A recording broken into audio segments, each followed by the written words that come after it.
heart's this beautiful organ. If you think about it, there it does its job every single day for the vast majority of time without any of us noticing. So if we look at some fun facts, your heart pumps 7,500 liters of blood every single day. That is enough to fill an entire fire truck. The heart has its own ability to create its own electrical system, the cardiac conduction system, and it does this automatically, which is why we can keep beating and beating and beating. And we look, newborns' heart rates are naturally higher than adults, and slowly and gradually they go down to what represents a normal adult value. And we have the classic representation that the heart is the approximate size to your fist. But again, your hearts can be bigger or smaller, or even parts of your heart could be larger, which actually interfere with our blood flow getting to our body, which we'll learn about in this chapter. Extreme endurance athletes have this large capacity for their cardiovascular system because they've trained and adapted and responded to all this stress, which is the exercise, and we've adapted. And that's why they can have larger hearts and larger stroke volume. So if you look at this analogy, if we look at a pump moves water through the pipes and everything. That's analogous to your heart pumping blood through all the blood vessels, which helps deliver oxygen, nutrients. It overall provides clotting capabilities as well. It provides red blood cells. The vast majority of our oxygen in our blood is bound to our red blood cells. The rest of it is dissolved in plasma, or the liquid part of the blood. So when we think about how the blood flow goes around and around the body, blood flow goes back through our venous system, or our veins, which is overall a low pressure system. Then it goes back to the inferior or superior vena cava, which are here. And basically, the blood's returning to the heart. It goes to the atria, which is the top kind of chambers of our heart. So, in comparison to the bottom chambers, which are considered the ventricles, the atria don't do much for the representation of how we heart contracts and pumps blood around the body. They just collect blood and pass it to our ventricles.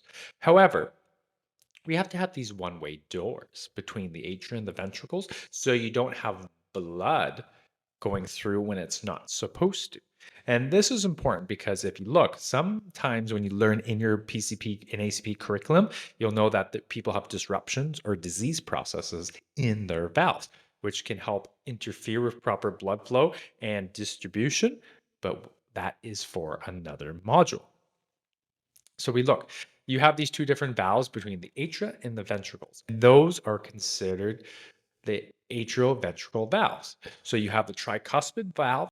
It's located between the right atria and the ventricles. Then you have the mitral or bicuspid valve. It's the same valve between the left atria and the left ventricles.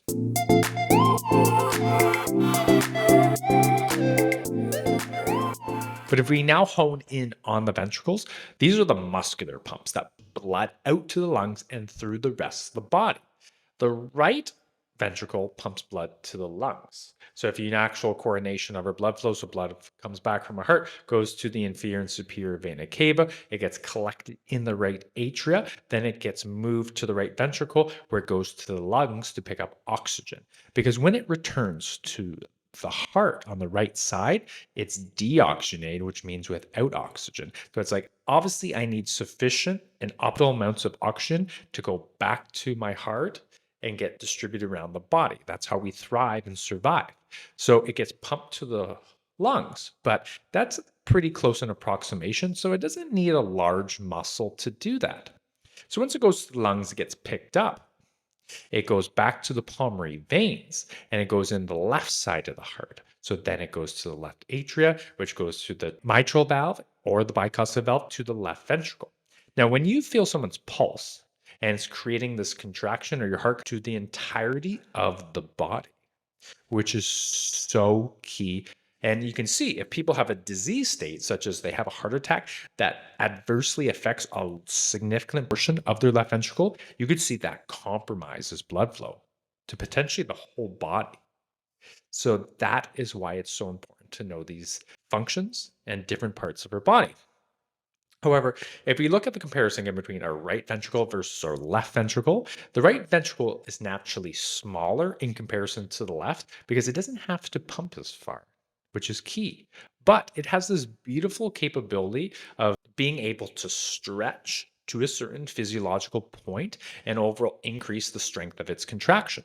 Because if we look at the function of the heart again, its main function is to pump blood. So imagine you have this large amount of blood flow returning to the right side of our heart through the inferior vena cava and superior vena cava to overall pick up oxygen and be distributed around the body. If you have a large amounts of volume going back to the right side of the heart, then it causes the right ventricle to stretch or to dilate. And overall, that increases the contraction. So, if you make this relevant to paramedic practice, when we give intravenous fluids to patients needing intravenous fluid, that increases the amount of blood flow going back to the heart, which can also be termed venous return or its preload.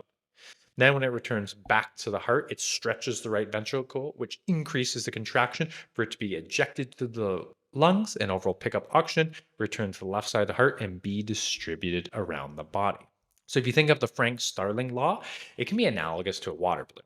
Imagine you have this small water balloon that you're trying to squirt water from. If you fill it with only a little bit of water, when you squeeze, not much water comes out because you don't have that large amount of stretch. But if you fill it and the balloon stretches, and when you squeeze it, water shoots out farther. However, if you have excessive amounts of water in the balloon gets too stretched and you can't squeeze it properly, making it harder to push that water out. The heart works in the same way. You need this optimal amounts of fluid or water, and it can't be excessive or it doesn't work in an optimal